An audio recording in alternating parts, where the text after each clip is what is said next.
नमस्कार, खबरिया टॉप में आप सभी का स्वागत है। मैं कुमार रवि। 22 जनवरी 2025 दिन बुधवार को तीर्थराज प्रयागराज महाकुंभ का महाआयोजन, अंतरराष्ट्रीय आयोजन, डिजिटल महाकुंभ कह लीजिए आप, बहुत खास बनने जा रहा है। आखिर क्यों? महाकुंभ की उस धरती पर, संगम नगरी पर इस बार 22 जनवरी को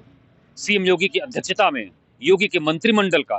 की बैठक, पहली अहम बैठक होगी। उस मंत्रिमंडल के मंथन से क्या निकलेगा? प्रदेशवासियों सहित शासन प्रशासन से जुड़े आला अफसरों और कर्मचारियों की निगाहें उस पर टिकी हैं।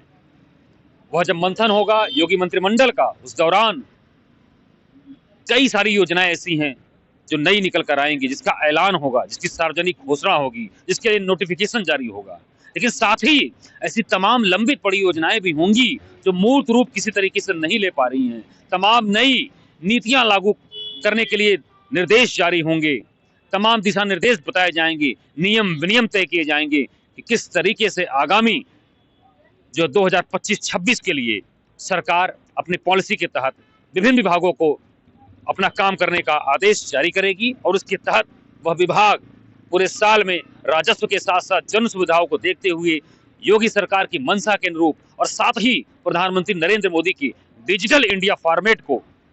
उस योजना के साथ जोड़ते हुए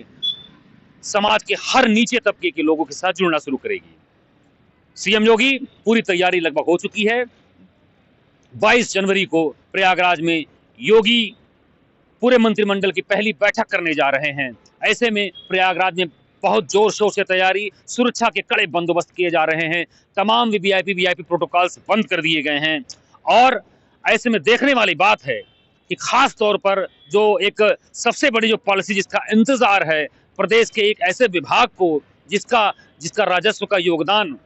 इस पूरी योजना में बहुत बड़ा होता है। कहने को वह मदिरा है, लेकिन निश्चित तौर पर वह योजनाओं को मूर्त रूप करने में अमृत के समान काम करता है। तकरीबन 57 से 58 हजार करोड़ रुपए का वार्षिक आय राजस्व वाला यह आबकारी विभाग इस बार आबकारी पॉलिसी के इंतजार में शीर्ष आला अफसर भी हैं और साथ ही जिले स्तर के भी अधिकारी, जिले स्तर के इंस्पेक्टर, जिले स्तर के प्रवर्तन दल या अनुज्ञापी लाइसेंसी भी इसका इंतजार कर रहे हैं कि इस बार योगी सरकार जो प्रयागराज में पहली अपनी बैठक करेगी, उस बैठक से क्या निकल कर आएगा। विभागीय सूत्रों की माने तो इस बार जो आबकारी विभाग की जो पॉलिसी आ रही है उसमें कहीं न कहीं ई लॉटरी को लेकर या फिर दुकानों का,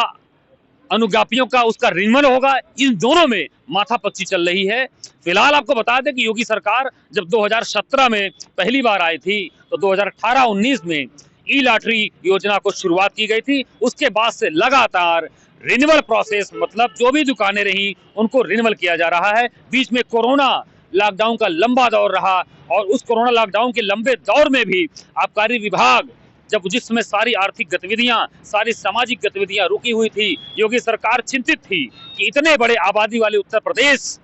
का आर्थिक पहिया कैसे चलेगा। तो ऐसे में मदिरा से जुड़ा यह विभाग एक तरीके से ईंधन के रूप में काम आया और यही आर्थिक ईंधन जाकर अन्य जो गतिविधियां हैं उनको संचालित करने में बहुत महत्वपूर्ण भूमिका अदा की। हालांकि ऐसे में खबरिया टॉप की टीम के पास ऐसे तमाम पत्र आए हैं जो सीधे तौर पर मुख्यमंत्री, शासन प्रशासन और तमाम जिलों से, लखीमपुर से और अन्य जिलों से जो आए हैं अनुज्ञापियों ने गुहार लगाई है सीएम योगी से, आबकारी मंत्री से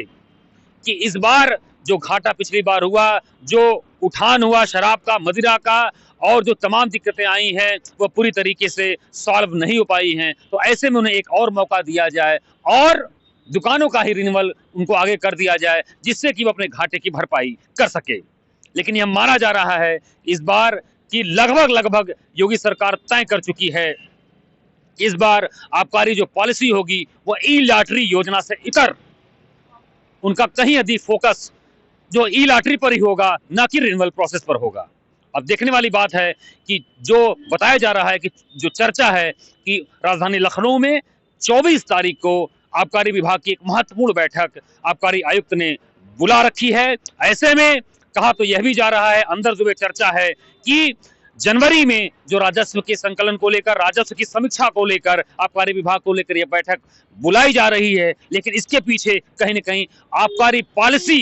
की भी नीतियों को लेकर कोई न कोई समीक्षा बैठक की जाएगी। देखिए, सबसे महत्वपूर्ण बात जो आपको बताने जा रहे हैं कि आबकारी पॉलिसी कब आएगी और ई लॉटरी होगा कि रिन्यूअल होगा, इस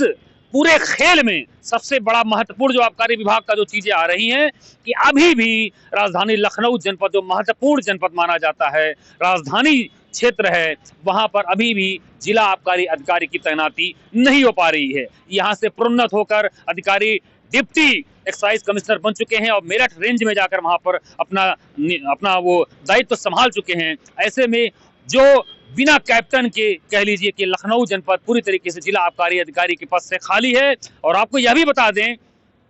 कि यहाँ पर जो यहाँ के डीएम थे निर्वर्तमान सूर्यपाल गंगवार, जो प्रोन्नत होकर सचिव बना दिए गए हैं मुख्यमंत्री के, और उसके बाद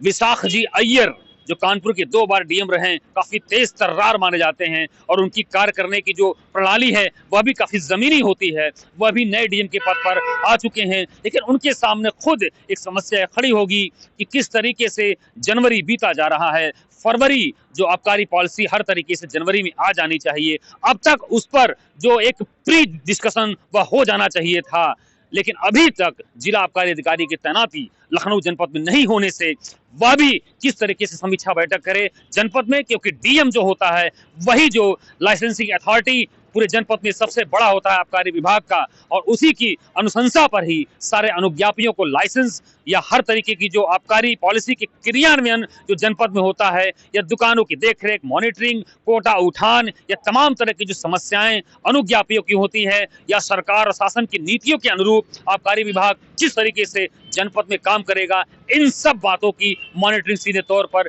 डीएम करते हैं। और ऐसे में जिला आबकारी अधिकारी का जो पद है वो काफी महत्वपूर्ण होता है, क्योंकि वही जो है वहां पर डीएम के साथ जनपद में किसी भी जनपद में वो कोऑर्डिनेशन का काम करते हैं।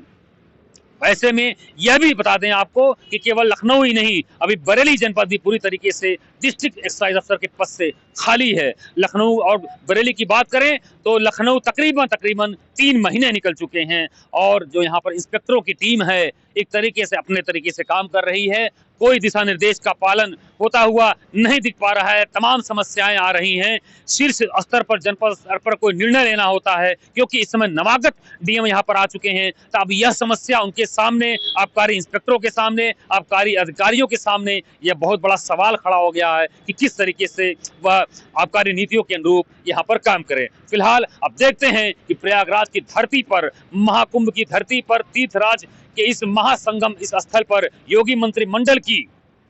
जो एक मंथन होगा उसमें से क्या क्या योजनाएं निकल कर आएंगी जो आगे चलकर जनता जनार्दन के लिए शासन की नीतियों की मंशा के अनुरूप वह सारे कार्य करते हुए दिखेंगी। आगे आप खबरिया टॉप की टीम के साथ बने रहिए। मैं राजधानी लखनऊ मुख्यालय से कुमार रवि, कैमरा पर्सन अनूप के साथ।